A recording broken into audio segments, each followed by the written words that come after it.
Okie dokie.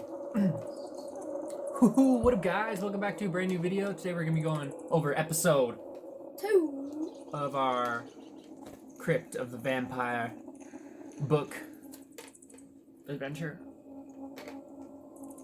So, adventure book. Last time on Crypt of the Vampire, young Rovert, a young adventurer, walked up to a gate and got killed by it. Then he tried to open the gate and killed it.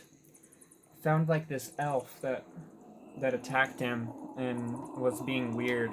And after he killed the elf, found out that the elf had some bites on his neck, which was weird. He made it into the mansion and found this room where a monk lived in it. I forget his name. I think it was Father Harkus or something like that.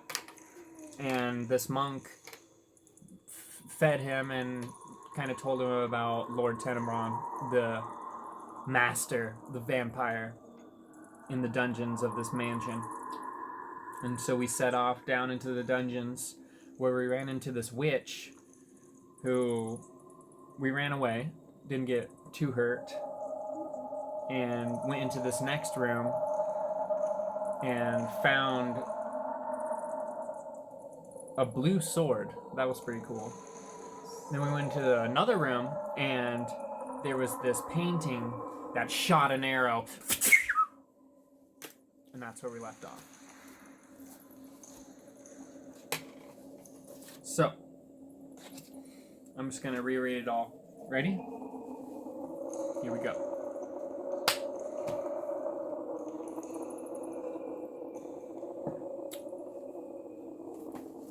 The high-ceilinged room you are in seems to have been a dining hall at some time in the past. Presumably no one uses it now because the old oak table in front of you is thick with dust, and cobwebs veil the goblets of wine that have been left there. Stone steps lead up from either side of the room to doors in the opposite wall. Between them, above the hearth, hangs a large painting depicting a man with a longbow standing beside an archery butt. A forest is visible in the background. As you walk across the room, you are startled by a sudden movement. The man in the painting puts up his bow and shoots. The arrow tears into your shoulder is real enough, and you do not waste any time staring in belief as the man draws another from his quiver. You lose 2 vigor points.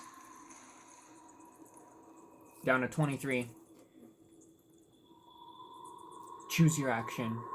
Do you duck for cover behind the table, charge at the painting, and hit it with your sword? Hurl your lantern at it, or grab a goblet of wine from the table and splash across the painting? Run up and slash at it. That's what it looks like. You run up and slash at it? Kind of looks like Robin Hood or something.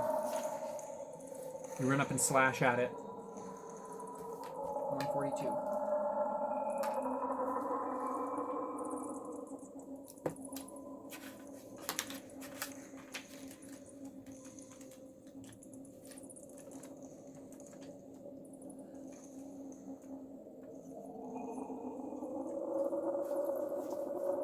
As you run in towards the painting, the figure shoots again.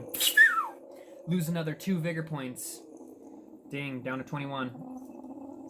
If you're still alive, you swing your sword against the canvas. To your dismay, it breaks on the hard stone wall behind. Well, you have your magic sword. Unless you have a spare sword, you will have to reduce all of your dice rolls by 2 while fighting from now on. Dang. This applies until you can replace or repair your sword. The figure in the painting is readying another arrow. You may smash your lantern against the painting, or try to escape. Try to escape. You try to escape. Do not throw dice as usual if you choose to flee, but turn to 83. You get out of there? Dang, so now your sword does less damage.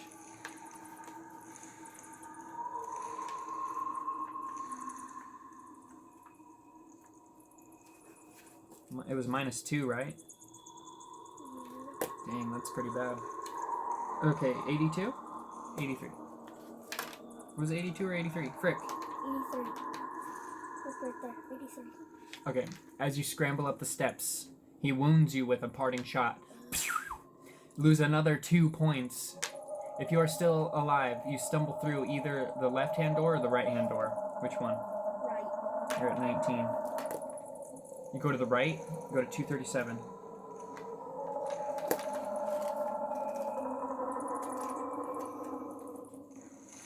Uh-oh. The passage beyond the door leads into a small room, which reeks of beer and stale sweat. Lying on a straw pallet is a massive, heavily muscled man. Am I fighting Dragon? Drinking from a wineskin. As he focuses on you, the bleary drunkenness you see in his eyes changes to a glare of fury. He snatches up his huge battle axe and charges at you, bellowing his insane war cry. You cannot reason with this barbarian. You must fight or flee. What do you do?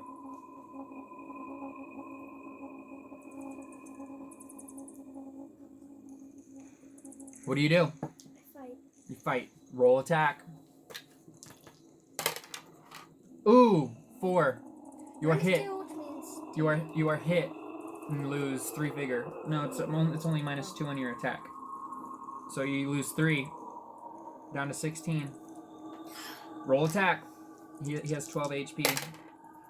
8. Nice, you hit. Okay, he's down to 9. Roll attack.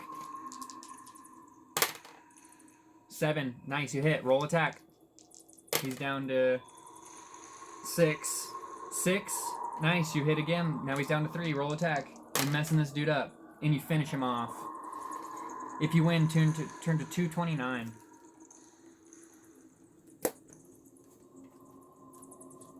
You're getting hurt, bud. Stepping over the barbarian's still form, you rummage around the room, checking his belongings. His axe is way too heavy for you to wield in a fight, though you could carry it with you if you wish. You also find 10 gold pieces. Nice. So you're at 28.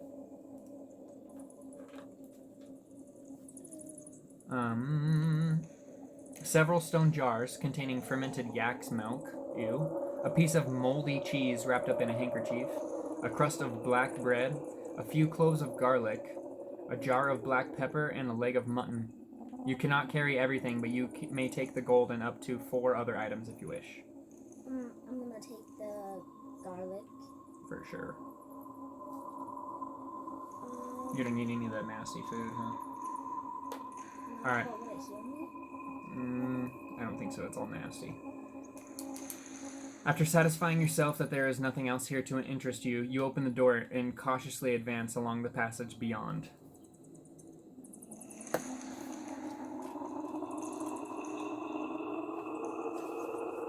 You continue along the passageway until it emerges into a corridor with empty iron torch brackets along the walls.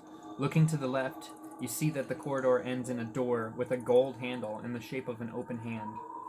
To the right, the corridor twists on out of sight. Will you go left and try the door, or advance along the corridor to your right? You just keep going? You need to heal. You need to find somewhere to heal. Yeah. I do. Further down the corridor, you pass through an archway and enter a vaulted room with a suit of armor standing on a plinth in the middle.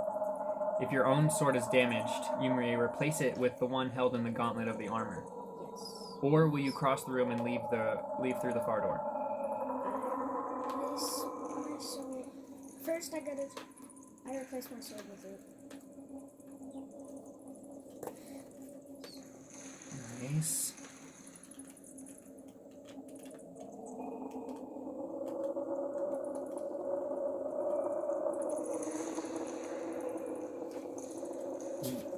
This set of armor makes me nervous. You take the sword from the armor's iron glove. After practicing a few fencing moves, you get the feel of your new weapon. You cross the room and leave through the door in the far wall. Nice, you got another sword.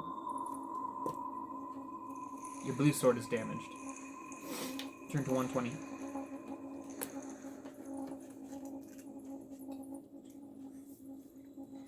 A short passage brings you to a room with 2 other exits. A door of pitted, worm-eaten oak in the opposite wall, and a smaller door to your right. On a hidebound chest in the center of the room rests a coil of stout black rope. That's what it looks like. If you decide to examine the chest, turn to 11. If you decide to leave the room, will it be by the door to your right or by the door of the opposite wall? What do you do? I check out the chest. You go to the chest.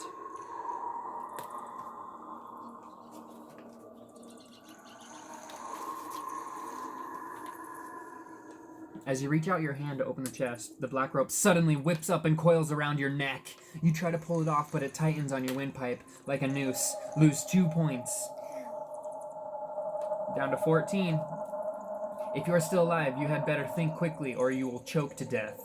Do you run for the door, try to cut the rope, or open the chest? I try to cut the rope. Try to cut the rope.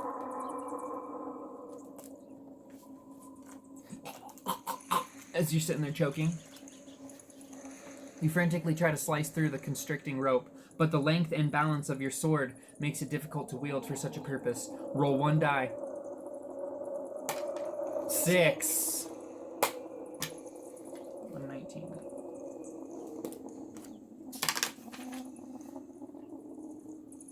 Aware that you must remain totally calm if you are to survive, you steady your trembling hand and with careful precision draw your sword blade through the black rope.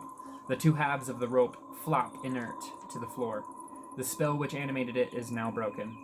You kneel on the floor and gasp in huge lungfuls of air. Even the foul, dry air of the crypt seems sweet and fresh at this moment.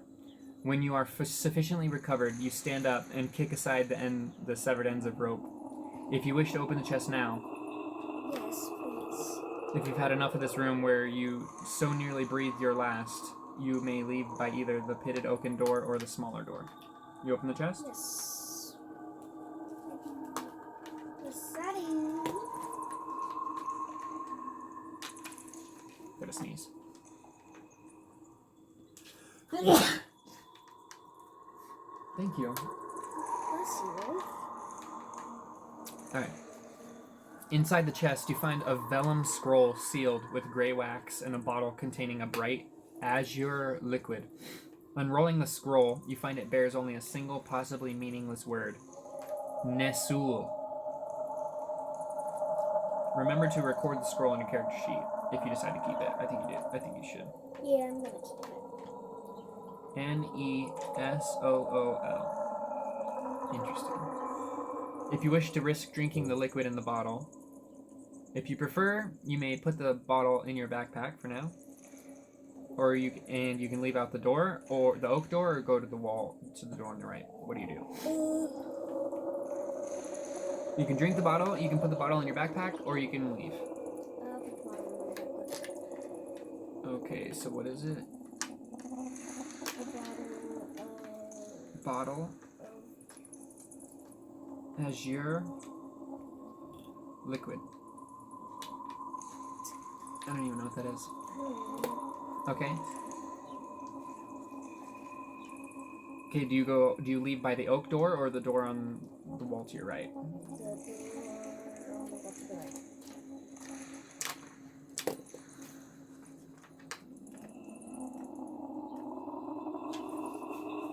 As you approach the door, you hear a strange melody coming from beyond it. It is quite unlike any music you have ever heard. If you now wish to go over and try the other door instead. If you still intend to go through the door, will you open it? Yes. Or will you first take an item from your backpack? I will. Alright, you open it.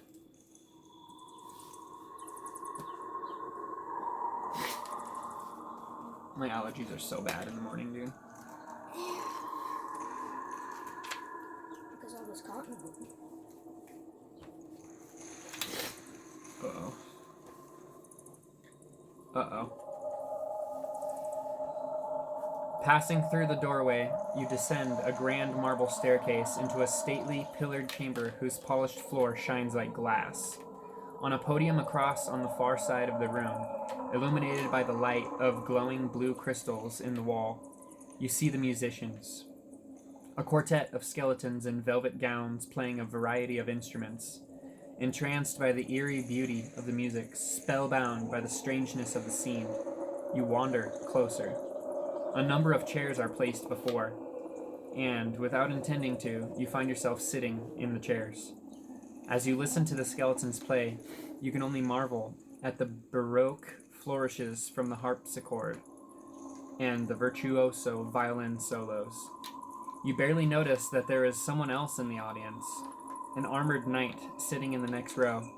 In fact, he is just corpse dust within an empty suit of armor now, having entered this chamber many decades ago, and has been entranced and entrapped by the hypnotic music of the skeleton quartet.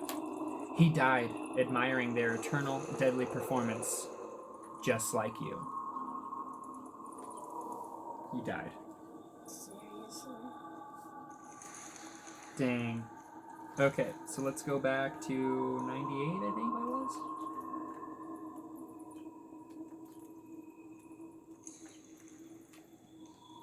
Yep. So, do you go to that same door, or do you go to the oak door? Oak door. 255. 2 deaths.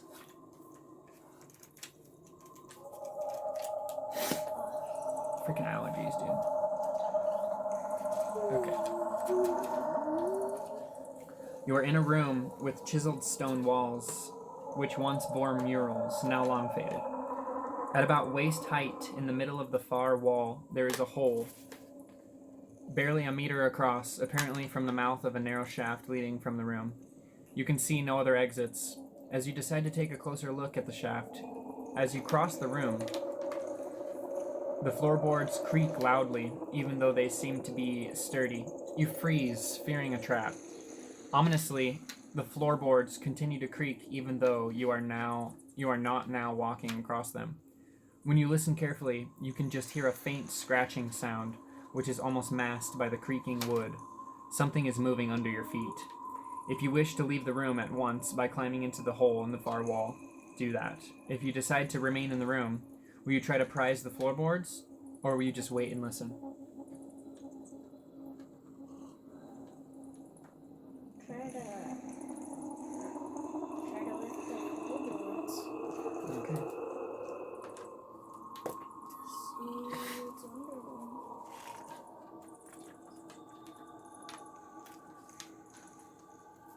You split one of the floorboards with your sword, and forcing your scabbard into the crack, manage to lever it up. There is dry, hard-packed earth beneath. The scratching sound starts up again, louder than before. Can some fiend have buried a poor soul alive here? Frantically, you begin to pry up more of the floorboards. Suddenly, you hear a noise that makes your blood run cold. A wordless groan from under the floor, an inhuman cry of malignant evil. The floorboards around you buckle and splinter, pushed upwards with supernatural strength. A ghastly, pale green haze seems to settle in the room, dimming your lantern's light. Then, in a shower of grave soil, a grisly creature rises up before you. Gaunt and sallow, it is clad in the rotting, dusty tabard of a bygone age. Its sunken eyes are like glittering stars on a frosty night. The creature is a wight. You know what that is?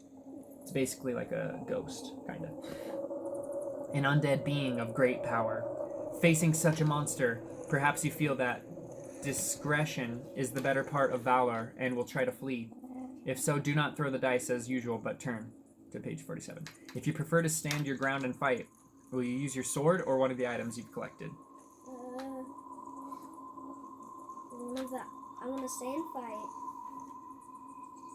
Do you use your sword or one of the items?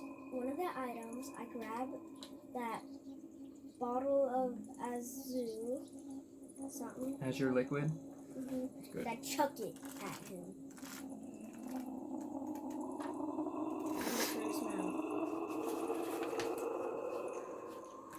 You may use any of the following if you have them. A clove of garlic, a silver candlestick. What do you use?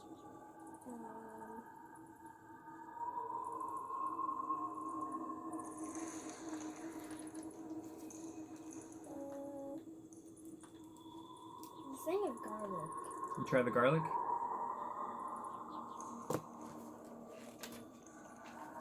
He's not a vampire. Uh-oh. The ghost of a smile flickers across the white's dead face as it contemptuously sweeps the garlic from your hand, knocking it to the ground. Garlic is of no use against a white. A numbing cold paralyzes you as the evil white closes its bony fingers around your throat. It is your last living memory. He died.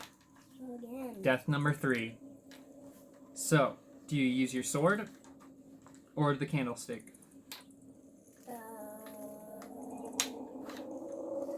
My sword.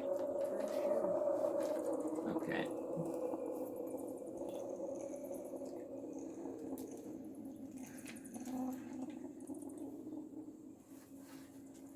Which sword are you using? If it is a sword of blue metal that you found elsewhere in the crypt, turn to 208. It is. It is.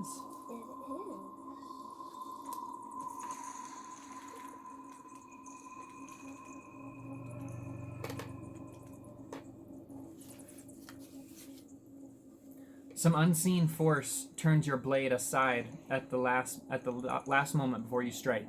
The white stands before you unharmed.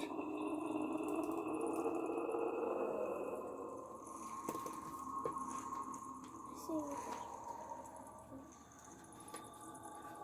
172. Your sword cannot wound the undead monster. It lashes out, hurling you back against the wall. Lose 3 points. Down to 11. If you're still alive, it starts to stalk towards you, confident of its invulnerability. If you have a silver candlestick, pull this from your backpack and turn to 73. I do. You have 2, actually. I have 2.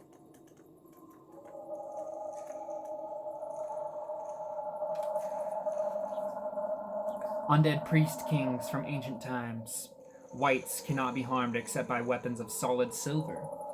You strike out with the heavy candlestick, using it like a club. Roll attack. Has 9 HP. 7. Nice. Down to 6. Roll attack. 5. Ooh. You take 3. Down to 8. Roll attack. 9. Down to 3. Roll attack. 12. That's actually an automatic kill. Dang. If you win, turn to 28. You're barely hanging on, dude. You're at 8 HP.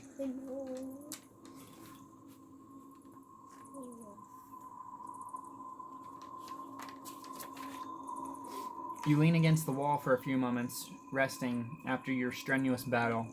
Just as you are about to leave the room, your attention is drawn to the golden band which the white wore clasped about its thin wrist. If you wish to take this item from its corpse, turn to 55. If you would rather leave the room through the hole in the wall, turn to 4. I want to grab his bracelet.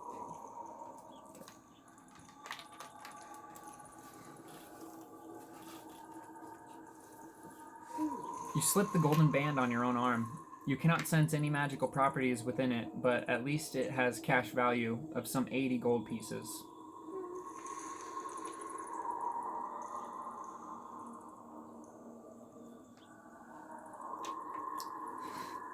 Turn to 4. You climb into the dark hole.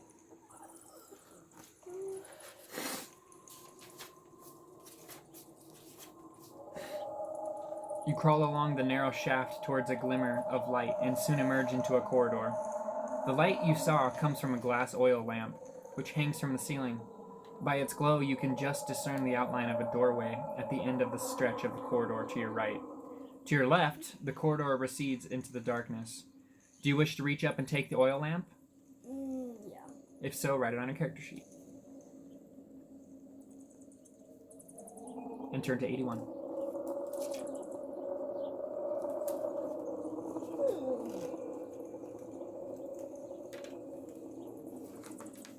You lift the oil lamp off its hook. It gives a good light, so you extinguish your lantern for the time being. Will you now go left or right towards the door? Right. You go right towards the door.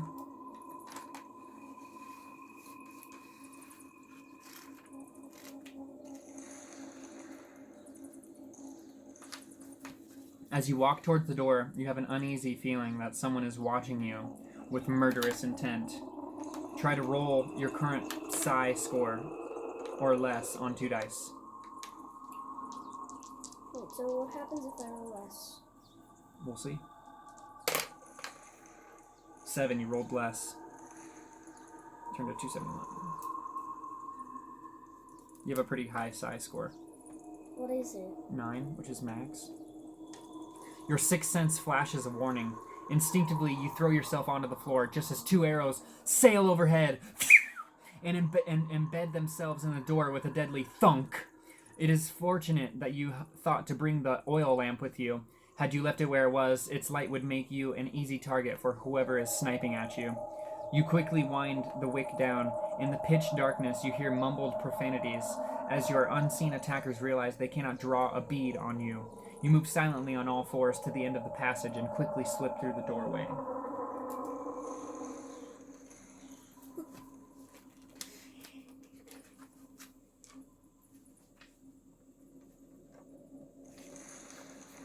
You relight your lantern and find that you are on a narrow landing. Stone steps, cracked and worn from centuries of use, lead down ahead of you. As you pick yourself up off the floor, you notice a small hole in the wall. Will you ignore this and descend the steps, or will you reach into the hole?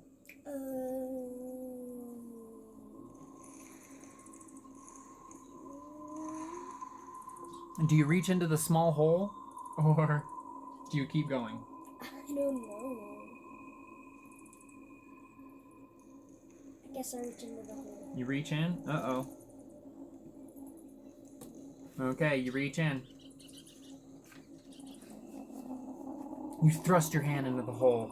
It is deeper than you thought, and you're able to push your arm up to the elbow. You grope around inside. Just as your fist closes around a small object, you hear an ominous click. Are you wearing the white golden wristband? Yes. If so, turn to 261.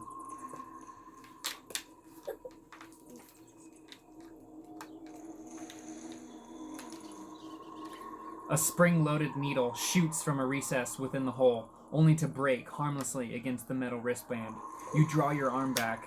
From the discoloration of the wristband, where the needle tip scratched it, you deduce that the latter was coated with a horrible poison. I don't even know what that word is. The object you have clutched in your hand is a small copper key. You drop this into your belt pouch. Nice.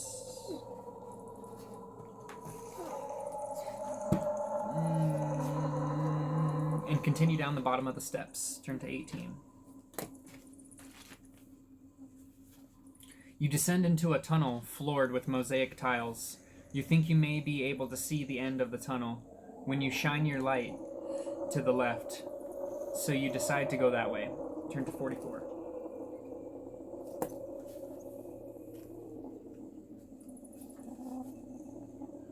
You have not gone far before you come to a low, recessed portal in the right-hand wall. If you wish to open this, turn to 100. If you wish to continue along the tunnel, turn to 223. Do you open the portal? Yeah. You open the portal? Okay. 100.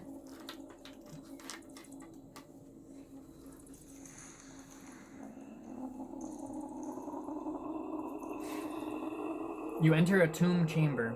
There is a marble effigy of a warrior, seemingly bathed in an inner radiance of his own.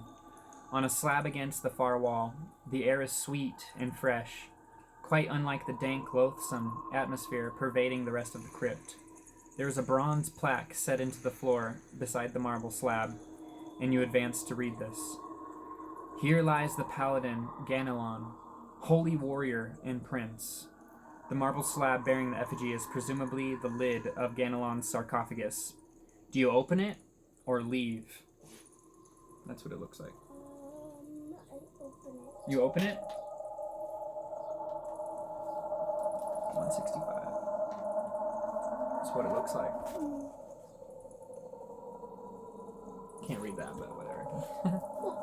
You open it. 165. You're brave, dude. You push back the heavy slab and at last succeed in sliding it back. You expected to find little more within the sarcophagus than the paladin's crumbling mortal remains, but instead you gaze upon an astonishingly well-preserved body. If it were not for the fact that his heart is still and his flesh as cold as stone to the touch, you would think him asleep rather than dead. He is dressed in his battle regalia, and his hands are clasped on the hilt of a sword which looks far too heavy for a man of normal strength to wield. You are reminded of the tales bards tell of the superhuman paladins of olden times. Over Ganelon's body lies a white cotton shroud with runes woven in its golden thread. Do you take the sword, take the shroud, or leave? Take the shroud. You take the shroud?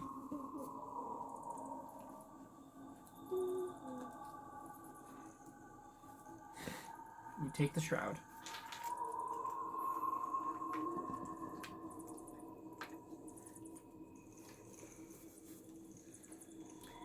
Gingerly, you lift the paladin's shroud, more than half expecting to see his eyes snap open and his corpse rise up to punish your desecration.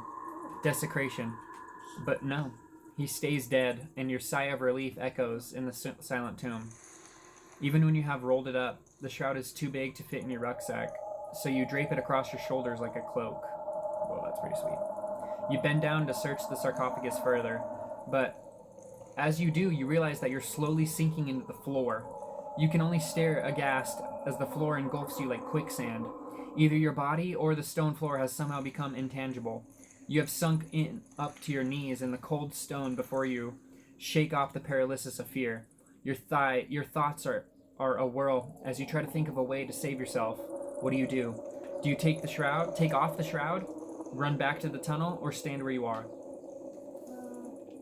Run back to where I came from. You try to run away? Okay, 138. I think it was the shroud that was doing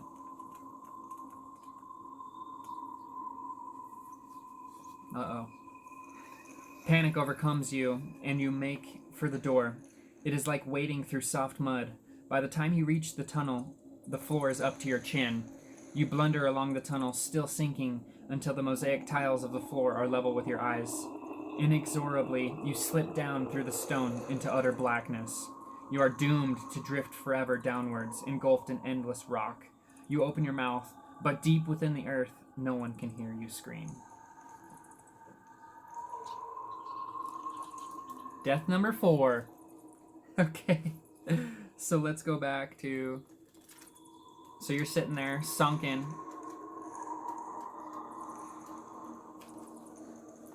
Do you take off the shroud or stand where you are? I take off the shroud. There you go. 187. That had some curse on it or something. Huh. Uh-oh. Taking off the shroud is, in fact, the worst thing you could have done. Its magic made you intangible, and the moment you remove it, you solidify within the floor. At least you are spared from suffering ghastly pain. The shock to your system when you materialize within the rock kills you instantly. Death number 5. Is there any way to get out of this?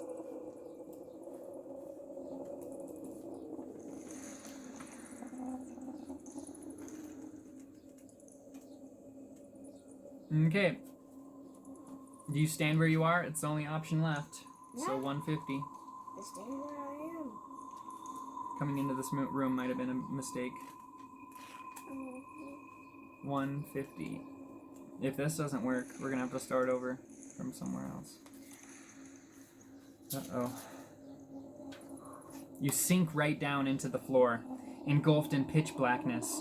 You can feel the rock moving past you like a cool draught across your skin. You might fall through the earth forever, and you know only this awful dead silence.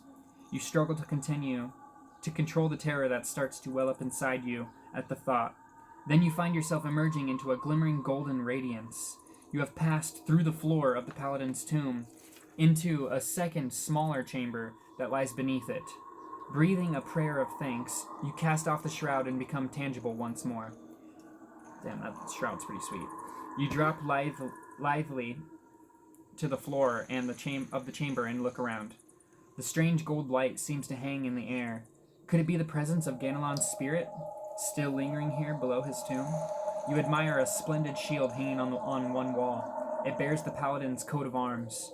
2 proud white unicorns on an azure field. You may take the shield if you wish. I guess I do. I would. That's what it looks like. Badass. Alright, you take the shield. Definitely. Paladin shield.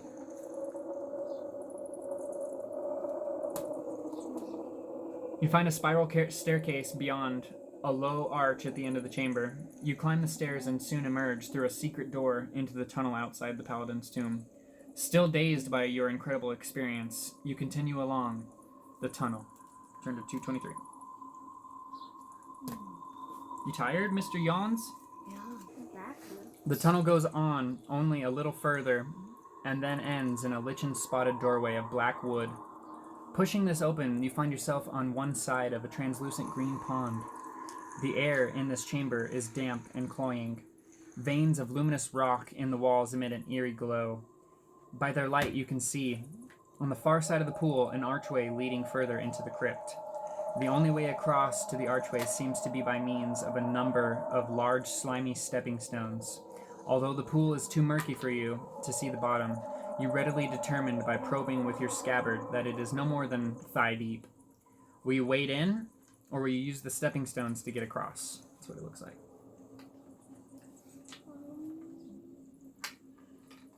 I use the stepping stone. Yeah. 196. I wouldn't get in that water, would you? Being very careful not to lose your footing on the smooth, wet stones, you start to make your way across to the far side of the pool. You are about halfway when something breaks the surface with a splash. For only an instant you cling to the hope that it is nothing more insidious than a large eel or a fish, but you can see all too clearly in the spectral green light that it is actually a bloated, rotting human hand. It catches hold of one of the stepping stones in front of you as more shapes appear from the murky water. A rank odor of decay fills the room all around you. Zombies are arising slowly from their watery grave, pallid faces ghastly to behold in the flickering luminescence from the rock walls. You start to run, only to find that some of the zombies have already hauled themselves up on the stones behind you. Do you have a shield bearing a unicorn emblem? Yes. If so, turn to 121. Dude, that gave me goosebumps. A sound like a horse's whinny echoes from the walls of the chamber, causing the zombies to fall back in momentary confusion. Then, to your utter disbelief, the 2 unicorns leap from the shield on your arm, growing to full size as they do so. The magnificent white beasts charge in among the undead throng, mowing down zombies with their lashing hooves and great scything sweeps of their horns. You stare in awe at the grace and savagery of the unicorn's onslaught. In mere moments, all of the zombies that threaten you have been cut down, their torn and dismembered bodies sunk once more beneath the dark green water. The unicorns clatter toward you across the stepping stones and bow their noble heads. As you stroke and pat their glossy manes in heartfelt gratitude, you sense them wishing you well on your quest. Suddenly, rearing up, they jump into the pool and dissolve into a shower of silvery white lights. The lights spread out across the surface of the pool and gradually fade like the stars at sunrise, turning the water pure and crystal clear as they do so. Of the defeated zombies, there is now no sign. After slaying the undead monsters to save you, the noble unicorns sacrificed themselves in order to cleanse the pool of its foul magic and bring the zombies' surcease from their macabre existence. You are not ashamed of the tear that falls from You are not ashamed of the tear that falls from your cheek as you make your way through the archway and along the rock-strewn tunnel beyond. Return all of your vigor points. Dang. Now you're back up to max HP. Dude, those unicorns were badass, huh? I know. That gave me goosebumps. That was sick. Alright, 180. They just all churned. I kind of want to put that in Curse of Straw, that shield. That was a sweet shield. Yeah. Alright, 180. The tunnel widens, and there are 3 identical doors in front of you. Which do you try? The one that's in front of me. The right, left, or middle? Middle. Right in the middle? Mm-hmm. 182. I wonder how close we're getting.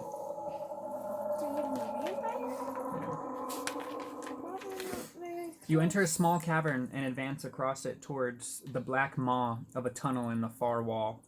The sound of your footsteps echo loudly from the uneven rock walls. You shine the beam of your lantern up to the cavern roof.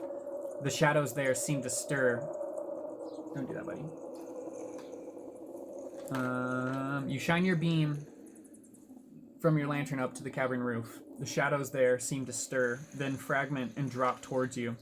A host of large bats, disturbed by the light, swoop down to attack. There are a score or more of them. Their small, vicious faces loom out of the darkness, mouths open to display serried ranks of rabid yellow teeth. You only have moments before they reach you.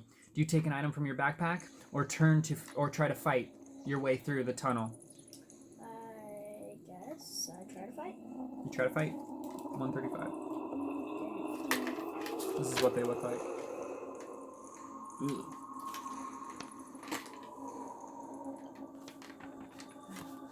You try to fight.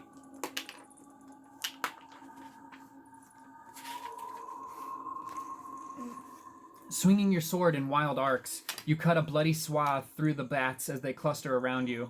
Even so, more and more of them swoop down to attack. Roll 2 dice. 4. This is the number of times you are bitten as you fight your way across the cavern. Each bite costs you 1 point of vigor, so you're down to 24. If you're still alive, you finally manage to reach the tunnel and escape the frenzied hosts of bats. After wiping the gore from your sword, you proceed along the tunnel. I wonder what those other 2 doors were. I think you made it. I don't know. I don't want to speak too soon, though. After a short distance, you come to a point where 4 passages meet. The one directly ahead of you is the widest, so you decide to go that way. Turn to 193. Doesn't even give me a choice. I think that's where all the other doors lead you to, is to this point, so I think you made it. 193. A short passage brings you to 2 doors. Jeez. We're in a straight-up dungeon. One has a copper handle with plaques of jade set into it. The other has a pewter handle studded with chips of moonstone. Which do you open? The first door. The copper with jade, which is like a green. Alright, turn to 132.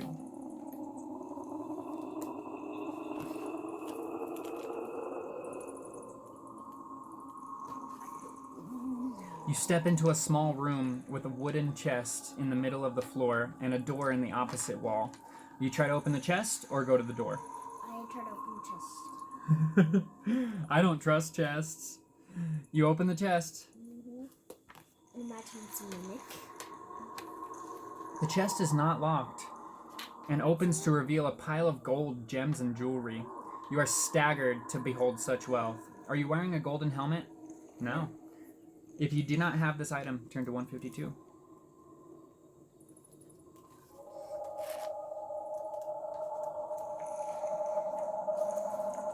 As you sift the priceless gems through your fingers, it occurs to you that you cannot possibly carry all of this. You may spend some time sorting out the most precious gems if you wish. If you decide to leave the gems and go through the door, turn to 124.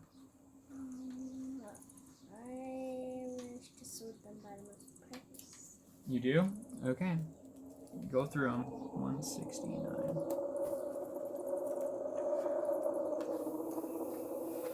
Uh-oh.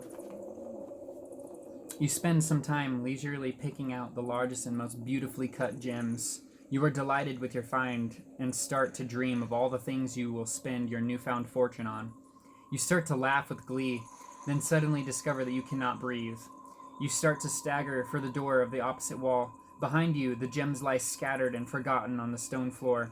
You pull at the door handle, but you are now too weak to open it. Your avarice has trapped you in a room which is filling up with poisonous gas. You slump back, gasping for breath. As your life fades, you have failed in your quest. Jeez, dude. Died like 5 times today. Okay, so... Death. 152. Okay, so you're sitting there looking at the gems. You decide to leave this time. Go to 24. Don't get greedy. This book punishes you. You enter a long hall with narrow windows set at intervals along the side walls. As you walk along the hall to the double doors at the far end, you see that the windows overlook an eerie moonlit landscape. Far below, you see a group of black caparisoned knights riding at breakneck speed towards 2 tents atop a wooden hill. Will you watch this to see if anything happens? Or will you leave through the double doors? I will leave through the double doors. You just leave? You're like, nope. Alright, you nope out of there.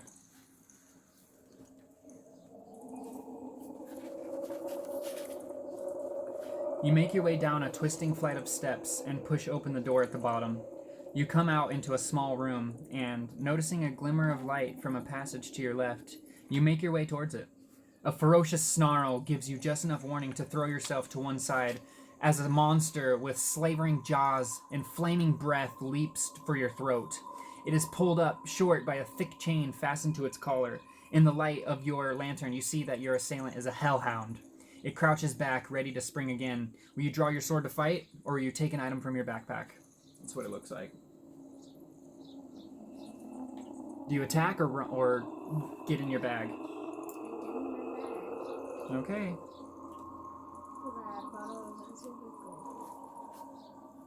Oh no, I wish you could do what kind of whatever you want. Okay.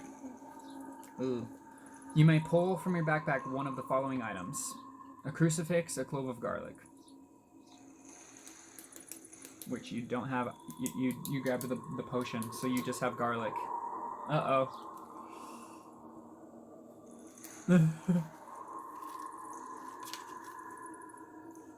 You hold up the garlic, hoping that the hellhounds have an aversion to it. The hellhound watches you with its glowing eyes and growls as you edge nervously around the room to the passage. You're just like walking away, holding up this piece of garlic. Nervously around the edge of the room, suddenly it howls, and a gout of flame spreads from its gaping jaws to envelop you. If you have a topaz, then you are protected. You don't. For this magical gem makes you immune to fire. If you do not, you take 5 vigor points. If you are still alive, you scramble along the passage where the hellhound cannot reach you. If I could have done whatever I wanted, I would have let go of the chain. You're at 19. What chain? The chain that was holding it back. You would have released it? Yeah. And that makes sense to you. Okay. 283.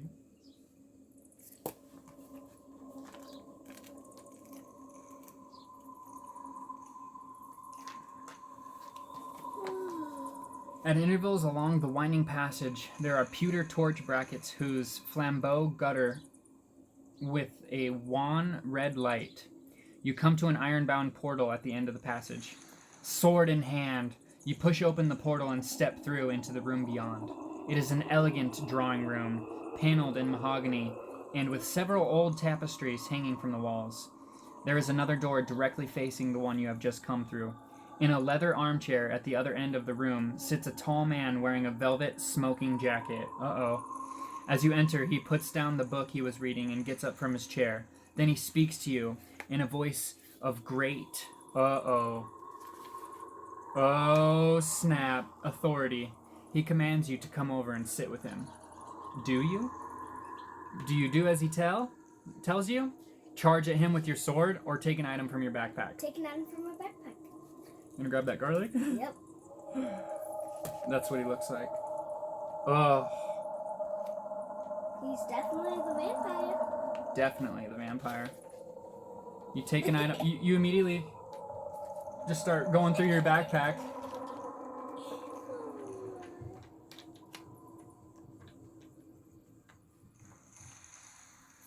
You may attempt to use any of the following, if you have them. A crucifix, a potion of iron will, or a cobra idol. All you have is the potion. Wait, what happened to my crucifix? You didn't grab it. Oh. It was either the crucifix or the potion. Well, Alright, you take the potion. Go to 62.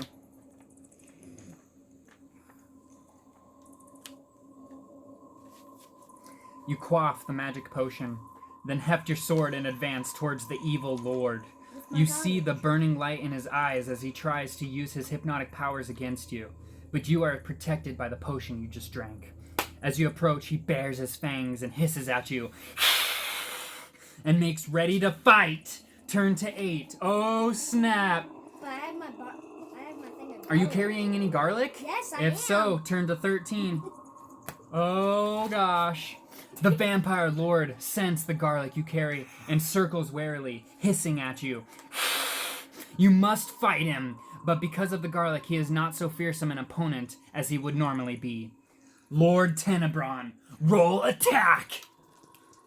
Oh my gosh. 8, you hit! Dang, so he's down to 15. I gotta make this. Okay, 15, roll attack. Come on. Yeah, 10. Oh yeah, down to 11.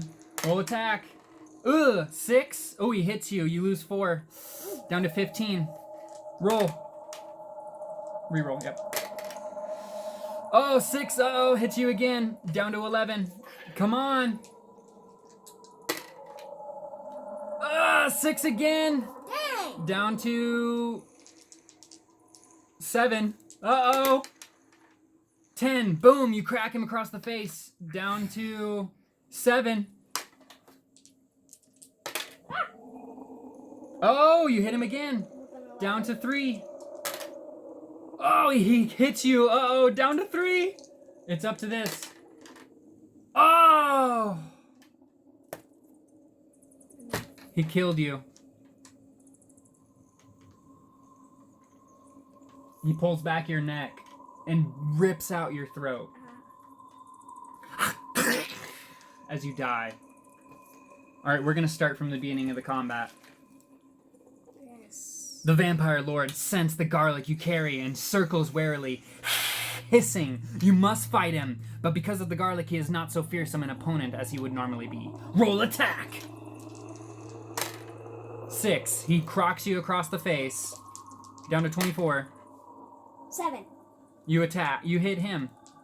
Down to 15. 7. Dang, now down to 14. No, sorry, 11. Dang, down to 7. You hit him again. 8, you hit him again. Down to 3. You're whooping his ass this time. 6, oh, he hits you. Down to 20. It's my first hit. Oh, he hits you again. Now he's just tearing you apart. As you finish him off. Damn. Yes. You did die, though. So I'm not marking that as a death. 111. Were you fighting with the blue sword Yes. that was lying by the dead body in the portrait gallery? If so, turn to 226. 266. We sure were. Finish him off. This sword is the fabled weapon Frostfire. It was forged with powerful sorcery and has put a permanent end to the monstrous Lord Tenebrons. Turn to 290. Oh my. 2 episodes and Dude, I think you did it. Searching the vampire's lair, you discover his treasure chest and have soon filled your backpack with gems and jewelry worth many thousands of gold pieces. You find a wall panel which slides back to reveal a set of steps leading upwards. Hauling your newfound fortune behind you, you ascend the steps and eventually emerge into the open. Yawning in the cold, fresh air, you see that you are close to the edge of the Wistron Wood where you began. Gently rolling countryside lies ahead of you, sparkling with few dewdrops as the sun rises.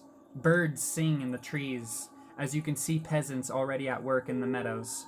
Far off in the distance, the towers of a large market town rise through the soft dawn mist.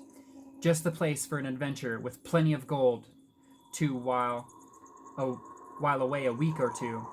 Swinging the bulging pack onto your shoulder, you set off down the hill. Dang! Woo! All it took was 2 episodes. You died 7 times, but you defeated Lord Tenebron. Yes. Good job. I messed him up the first few minutes. Thank you guys so much for coming to check out this quick little adventure. If you guys liked it, go ahead and drop us a like and leave a comment down below if you have anything to say. Peace out. Peace!